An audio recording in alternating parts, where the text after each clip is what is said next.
Any, is there any institutions currently offering face-to-face for spring or summer at this point? I know more recently some of them have announced, but I don't see any listed here, and I'll have to double check whether that's changed in the last 48 hours or so. I don't want to speak of anything that was true last week, but perhaps not true this week. If your institution is in the process of considering to move online, you can see here where other institutions have been. Thank you, Waterloo, for posting information about the courses, so that allows people to get an example of how to make this communication happen.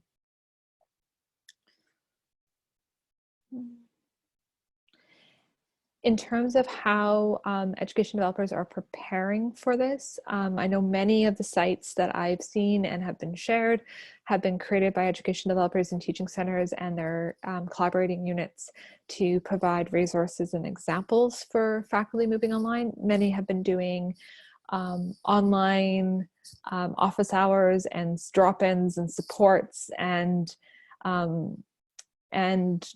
I mean the scale of it is high, and so I wanted to just check in. Has anybody otherwise heard any plans for into the fall? Because a lot of them are saying TBD at this point.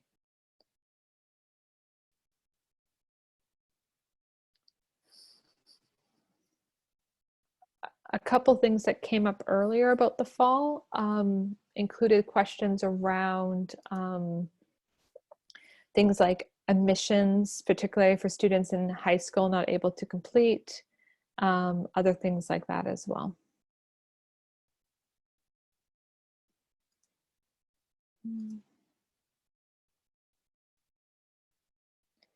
And just looking at the chat right now, so there is a couple of just ideas. There's a category in terms of there's some individuals developing resources right now, and one of the questions is coming up about TA support. So that is up here on page 6 now in our ever-evolving Google Doc. There is under number 3 here, university, which ones have what they're doing for online for TAs.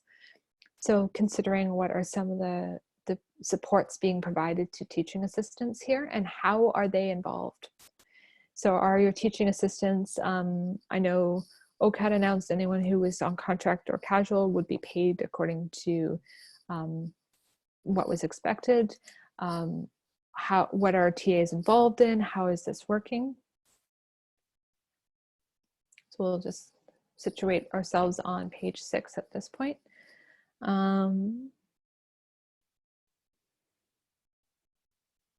So one of the things to think about is that there are groups that are having summer programs, professional programs. There was a note about the family medicine residency program.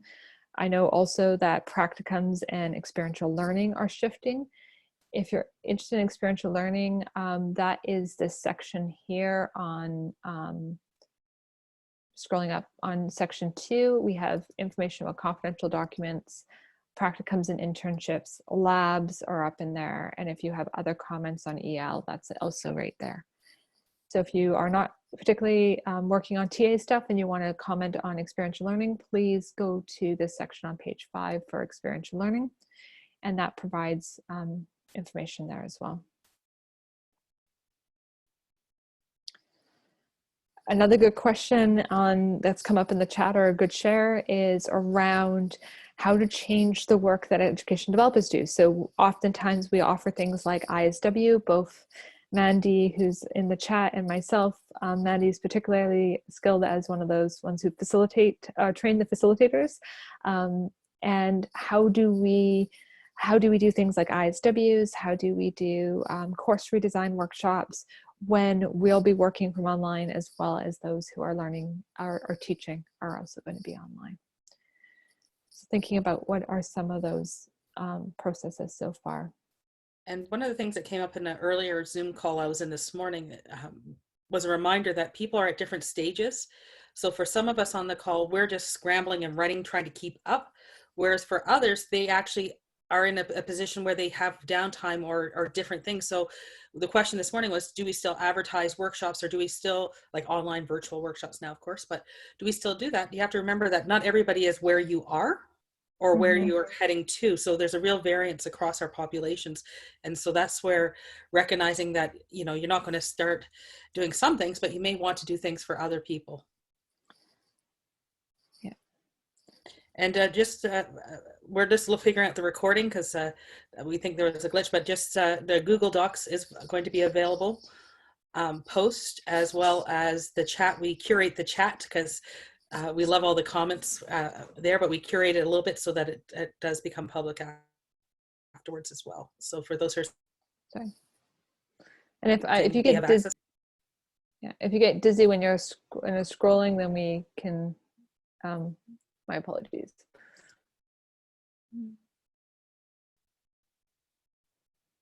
Okay.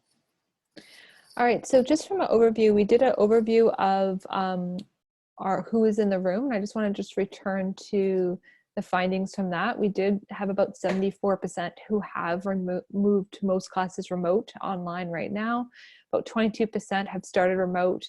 A small portion has just declared, so 2 places have just declared, and no one's in the waiting status. And this is a difference from last week. In terms of people who are here, we have a mix of education developers, educators. We have 1 student. And then we are across the country. We now have 3 people signed in from our northern coast areas of Nunavut and Yukon. From the East Coast, we have Nova Scotia, we have Quebec, Ontario, Manitoba, Saskatchewan, Alberta, British Columbia, and then 2 of our colleagues from the United States.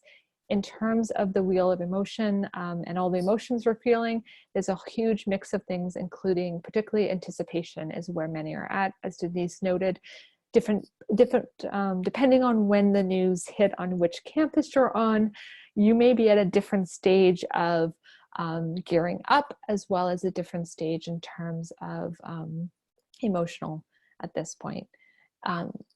We do have samples of institutions that have produced wonderful keep learning, keep teaching, teaching continuity websites. So if you're still developing those, please go see those examples. They're now under a section called institutional created guides. And so that gives you a sense of where you can find those wonderfully curated samples. I was talking with some educators this past weekend, and they said, can you give us a section that's just, how do I get started? And so that's rapidly moving online. There's a couple of key resources that have been highlighted, some additional educator advice. So that provides an initial start there. In terms of what we're seeing now in experiential learning, there's some examples of practicums, how people are dealing with labs. There was a question about what do you do for feedback on confidential documents that you typically do in person, and going through some of the context on that. There's some examples here of what TAs, professional development sessions are for TAs right now. And what came up earlier was overview of spring, summer, and fall plans. You can see that pretty well. I think almost every on here, there's a couple that still be determined, but most are either running alternate delivery, remote, or online for spring. Several have declared for summer as well, and everybody seems to be in the to be determined stage for fall. So not knowing yet what fall will bring. We also discussed earlier at the top of today's discussion around institutional plans for final grades. In terms, some are using limited proctoring allowed, some are having no proctoring allowed, and having some places have students have chose to opt into a credit or fail designation onto their transcripts. In terms of one of the things to talk about in terms of the Google Doc, Mandy's going to continue to post that. Please note that if you've been in here for a while, you'll keep seeing those links because the new people don't get to see them until Mandy does a fantastic job of posting them. It is important, as Denise noted, that we are working towards a new normal. And this is individual level, institutional level, course level. It's for our students, our faculty, education developers, and leadership as well. In terms of where we want to go in our conversation next, one of the things we're then talking about is education developers workshops. So this is on page 8 of the Google Doc, and you'll see here how different places are handling education development workshops right now. Some have suspended everything until the end of April.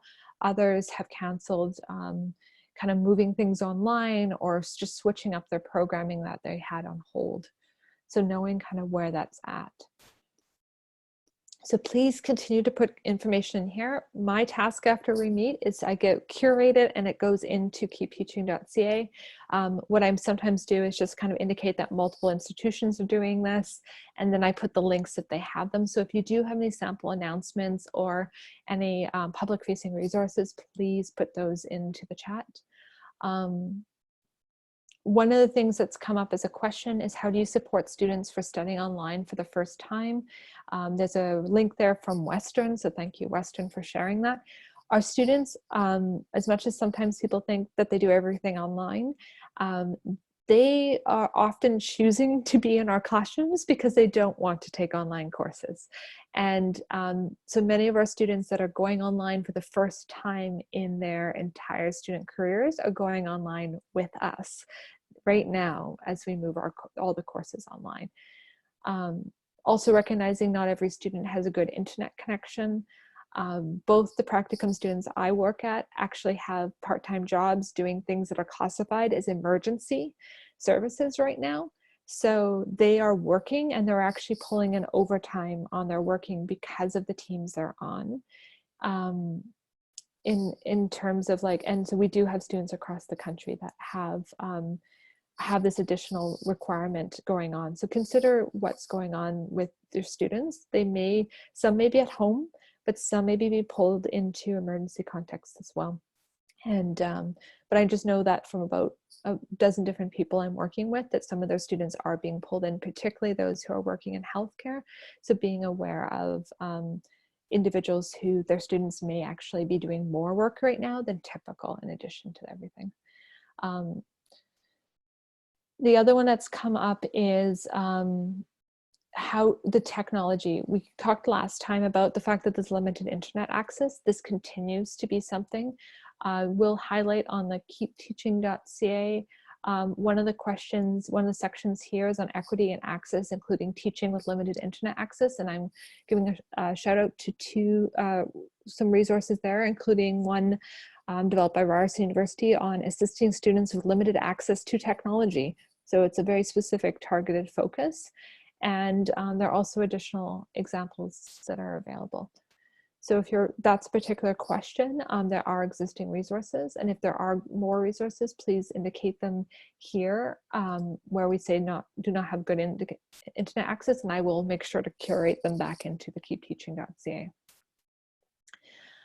In terms of well-being in Canada, one of the things I wanted to highlight is the Canadian government, I believe it's still in the process of discussing, but has announced different expanded benefits for EI, as well as general income benefits are being discussed right now federally. So that applies to both those who work on our campuses as well as those who work off our campuses, their families, and whoever else is involved, including our students. So being aware of what income supports, those who have commitment from the universities for funding right now, you're able to have a level of security, and it might be important to be aware of supports for the other individuals that you interact with. So we have other comments and concerns coming in. Accessibility is another question. Not all materials come automatically accessible. So thank you to Camson for posting a resource there.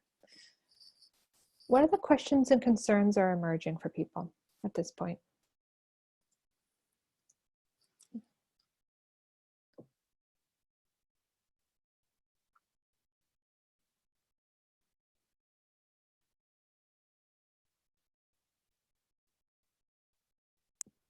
And feel free, if you're not on the Google Doc, to jump in with your questions via the chat.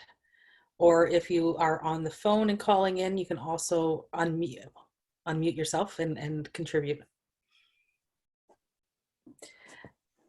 How are we supporting ourselves is a question in the chat, and that's a great question.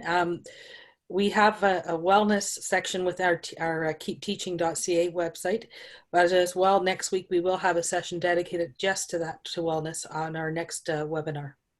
Mm-hmm. Actually, I can add, Denise, to that about taking care of ourselves or caring of ourselves. At Queen's Engineering, the teaching learning team, we are meeting on daily basis at 9:30 every day, just to follow up with each other, check what's the agenda for today, everybody is okay, and our well-being, and then we start the day working from everyone from his place. But yeah, I think this is important because the beginning, it's really frustrating, but when you feel that you're not the only one in the boat, so you feel that, okay, that's okay. It makes you feel better.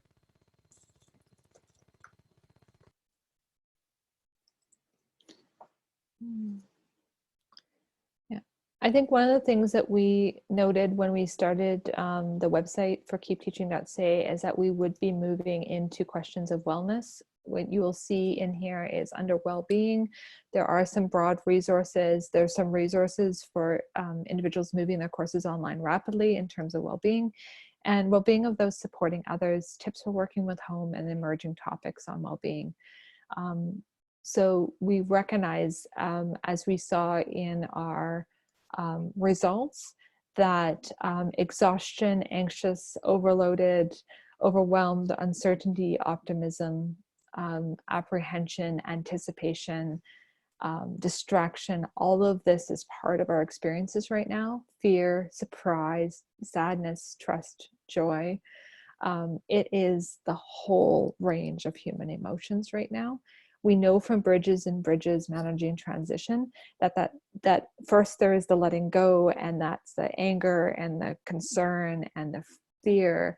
And then we get to this next stage of just uncertainty, where everything kind of liquefies. And that is where a lot of people are at, depending on where you are in the country and where when you started having your life readjusted.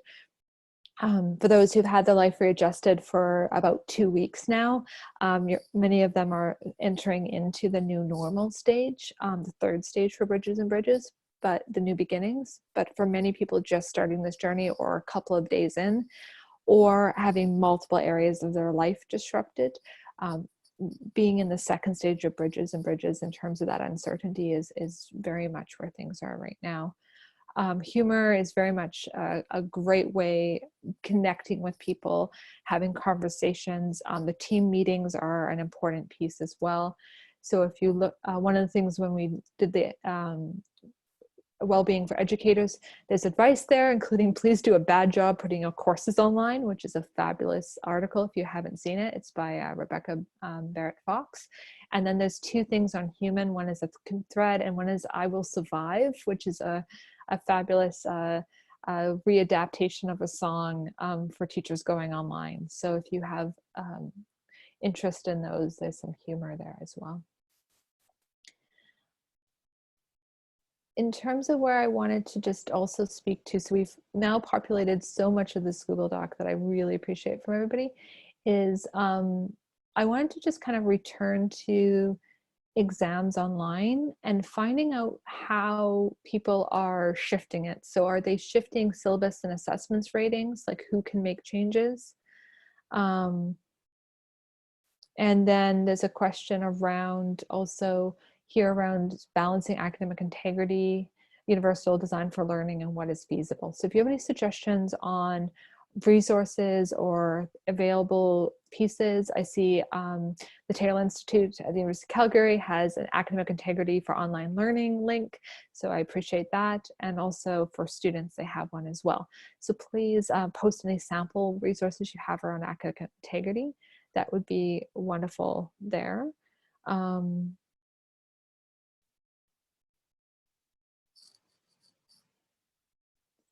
There's a request to explore the leadership question. If you can clarify specifically, that would be helpful.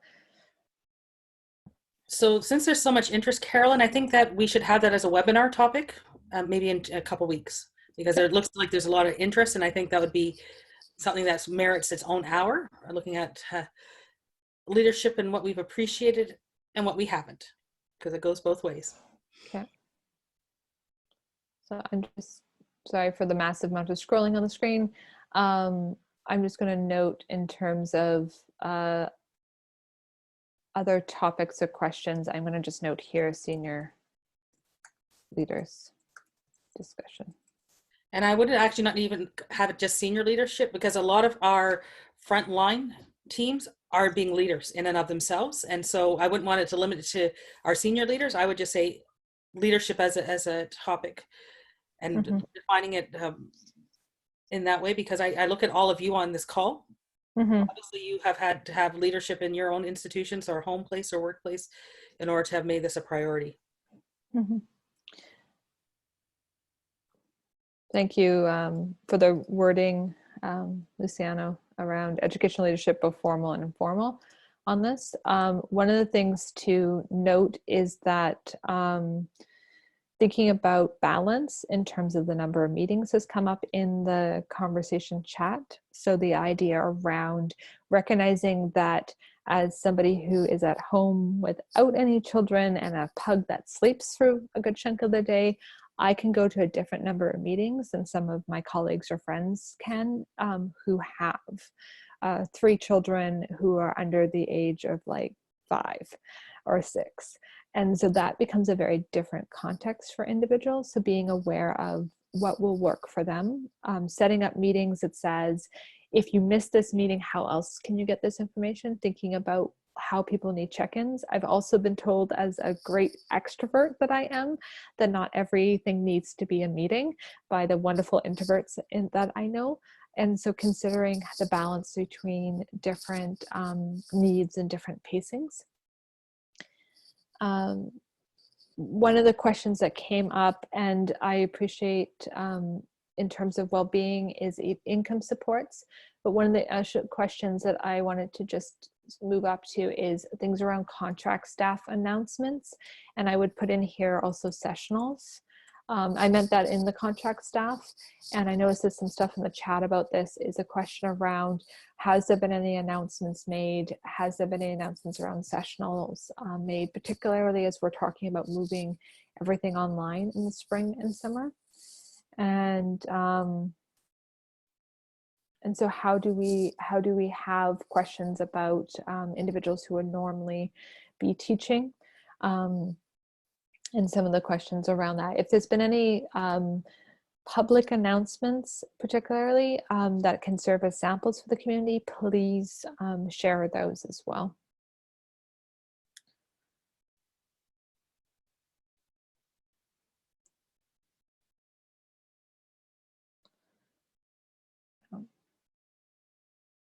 In terms of TA support, we do have some up here in terms of what's being done, but this isn't necessarily so far speaking to all of the experiences of TAs. And one of the other groups that hasn't so much been talked about yet is graduate students. So graduate students typically are on campus for 12 months, depending on their program.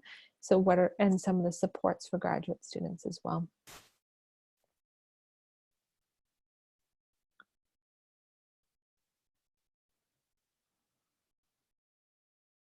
So University of Calgary has implemented an emergency TA fund. That would be phenomenal if you could include that on the Google Doc, and I can post that. I'm hesitant to post anything from the chat because a lot of people don't assume the chat is public as much as the, so if there's too many links in there or things like that, I assume that they're being shared and they're public because they're on websites. But if there's just statements in the chat, I don't tend to post those. So please put them in the Google Doc or put a link, and that would be great to have.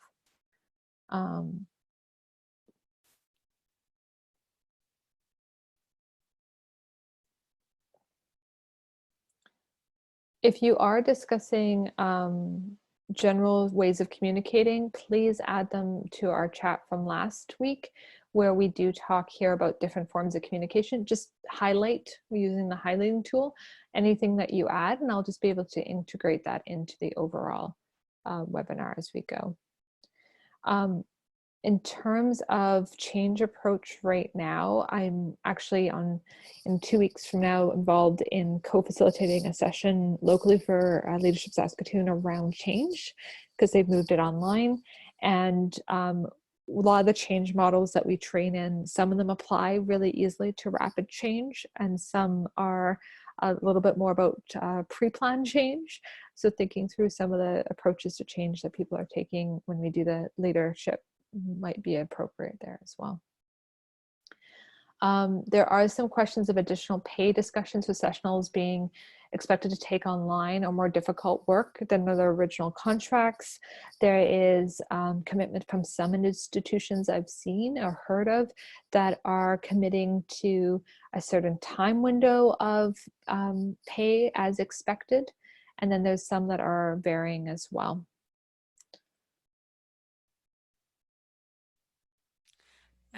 This is Erica just jumping in. I know also part of the conversation at my institution, and my guess is a lot of other institutions, is how the new contracts that are usually being signed around this time for new sessionals over the summer and perhaps for the fall might be constituted. And so if you're involved in that at all, or you have good solutions, that's something that might be good to share. I think for some institutions, they're just in the discussion process, but many of them will have to make those decisions probably in the next week or so. So it's always good to hear what's happening for other people. Mm-hmm. And if there are pressure points like that, that's also helpful to share with the community. I know at Queen's with my union, they talk about sanitary conditions. So if faculty or staff are expected to go to work in, like as in the physical work, then our custodial staff needs to ramp up. So different unions are taking different stances about different parts. And so that's also helpful to know where your lines are within your institution. I mean, we also are concerned about remote teaching and all the other things, but it's fascinating to see how cleanliness has become an issue again. Yeah. The other one to note is that if you are at some institutions, they are closed. So OCAD, for instance, their buildings are closed to anything but absolutely like keep the building running kind of equivalent. Same thing, University of Saskatchewan has announced, at least the building I'm connected to is going to be closing there as of the end of, I think it's tomorrow, not today. And so what does this mean for individuals who might have relied on access for things? So it's changing the dynamic. There is now a few great examples for grad student announcement and resources. So thank you very much for those who've been posting that, because our grad students typically are ongoing. Some of them have research that is ongoing and relies on physical spaces and labs or interview rooms. So knowing what's being said to grad students as well is important. There was information about education development workshops, how people are shifting them and changing them. And I appreciate everybody sharing their examples as they go forward.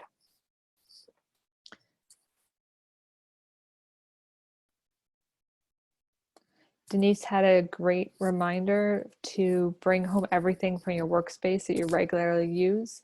Pretend that maybe by the time you go back next time, it might actually be closed. So just a reminder to do that.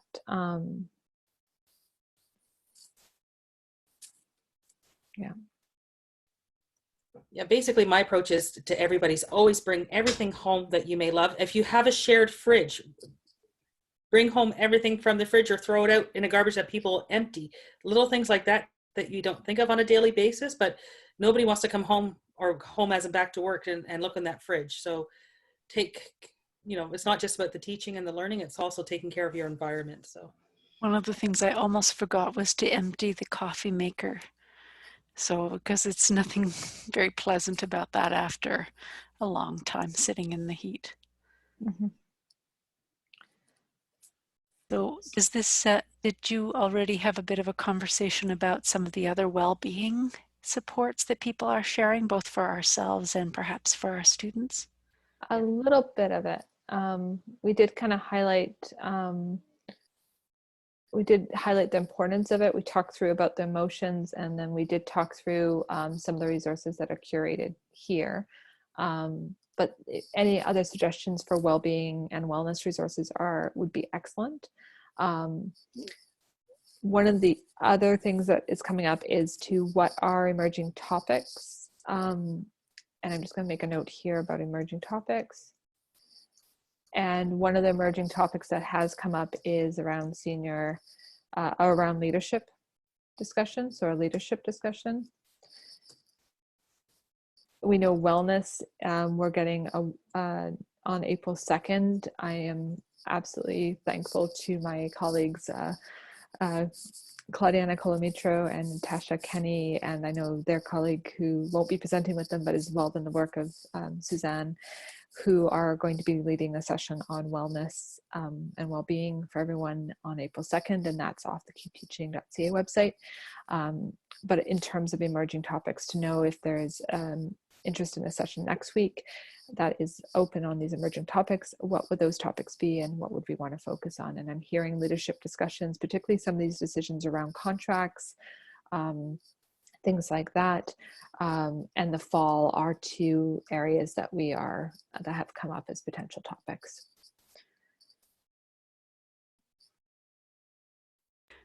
At our university, one of the discussions underway is how to deal with sick notes in a manageable way, and processes for doing that. I know some institutions are doing self-declared sick notes. I think Queen's might have done that for some time.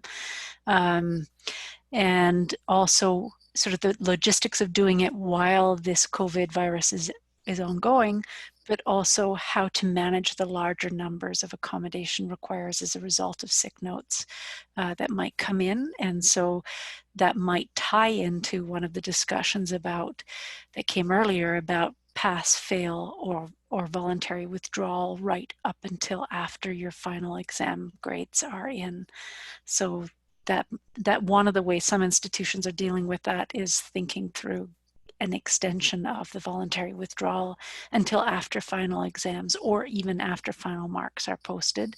But if that's an area where people have topics or insights, that's always helpful for others to know. And I think it's also important, I've been reading in the chat about, we have a couple days advance notice and things. Just remember that all of our institutions operate within a province or a territory, and they are making decisions very quickly. In fact, Dina just posted about Doug Ford.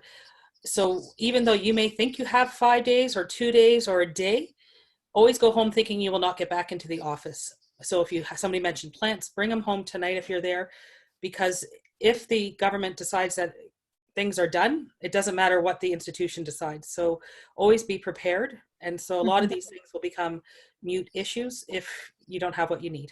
So that's just a little tip from having experienced that recently. And I would say that what we've seen is the waves. So one of the things that Denise and Erica and I do is touch base regularly about what are we seeing as the waves that are going through. The first wave is the decision to move online or not to move online. Moving online was followed by how do I move online, followed by how will I assess with academic integrity and accessibility, and that's what our instructors are experiencing. Now it's into, will I get the new contracts? What's the next term's going to look like? So that's the evolution. So if you're at the beginning of that, you'll be here. If you've already had the assessment conversation, the next one that seems to be coming is the question about the next term or the fall or where this goes, as well as accommodations and sick notes and accessibilities. One of the things to note is that a student that may not have required an accommodation plan because of how you had previously structured the class might suddenly need an accommodation plan, because learning online or learning in a different context might have actually a different requirement set of the experience. So a student who was able to navigate and maybe not have a context that would work for their particular disabilities no longer has that context. So that might be also seeing additional accommodations because the way things are being taught have changed. Same thing for instructors. Asking all instructors to move online may or may not involve accommodations for instructors with disabilities as well. So just being aware of that's added complication when we change contexts. One of the things that did come up, Erica, is this conversation around places of giving students a choice to opt into a credit fail approach as opposed to grades. So that gives some options as well. And I thank you very much for who's typing of extending the withdrawal dates as well. For many of the students in accreditation programs, I know deans in those areas are having specific conversations with their accrediting bodies as well. And some accrediting bodies have come out as to what constitutes a successful practicum with modified requirements. Social work, for instance, is allowing, has a modification now for current practicums at this point. And so being able to recognize that their answer may be discipline by discipline on some of our campuses as well. In terms of the overalls, I talked about the instructor waves where, okay, I need to move, am I moving online or not? Yes, I'm moving online. How do I get my stuff online? I need to assess online. Wait, what about accessibility? What about academic integrity? How am I going to deal with sick notes and accommodations? What's going to happen for final exams? What's going to happen for grade disputes? What's going to happen next term and next semester and into the fall? That's the route that we're hearing for educators. For basically for institutions, we're hearing something along the, are we moving online or not, to moving online, how does the tech work, how does the support work, pulling that all together, and phenomenal work across this country by IT teams, open learning teams, teaching centers, distance education units, continuing studies units, everybody helping on that. And now we're also talking things like campus safety. What happens when we ask people to vacate who may or may not be able to clean out the fridges and take out the plants, and environmental hazards, and who's allowed to be on campus. And that's being also provincially determined as well. And then we're also seeing questions around admissions and enrollment for the fall, questions around student residences closing across campus. And so there's quite a few things that are hitting now that weren't the topics of conversation, another one. So recognizing there are so many challenges and conversations, we're just about at the end of our time. And so please do send in your requests and your thoughts to our email. Visit keepteaching.ca, and we will keep up the weekly webinars as long as there's a need or a driver. And we look forward to seeing you next week. I'll turn it to Erica or Carolyn or Mandy for some closing thoughts.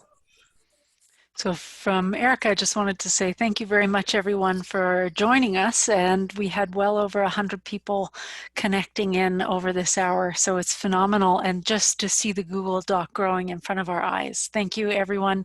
And thanks to the team who pulled this together. And Carolyn, I'm going to turn it to you for closing comments. Thank you, everybody, for providing the resources in the chat, being part of this conversation. This is emerging with a capital E. And it means that we learn best when we learn from each other. And I'm so thankful for the colleagues across this country who've been developing the amazing resources and been emailing them, posting them in the listserv, posting them in the Google Docs, and sharing them. Please do share with us your emerging topics, your emerging questions on keepteaching.ca. That edc_communications@stlhe.ca is your primary email contact to our collective team, and I'm happy to bring any questions that you have forward to find if we can get answers or send them back to the listservs. If there's no immediate examples at this point because it's so emerging, but we also want to thank everybody for continuing to join us. Thanks, everyone. Have a happy, safe week. Bye. Bye.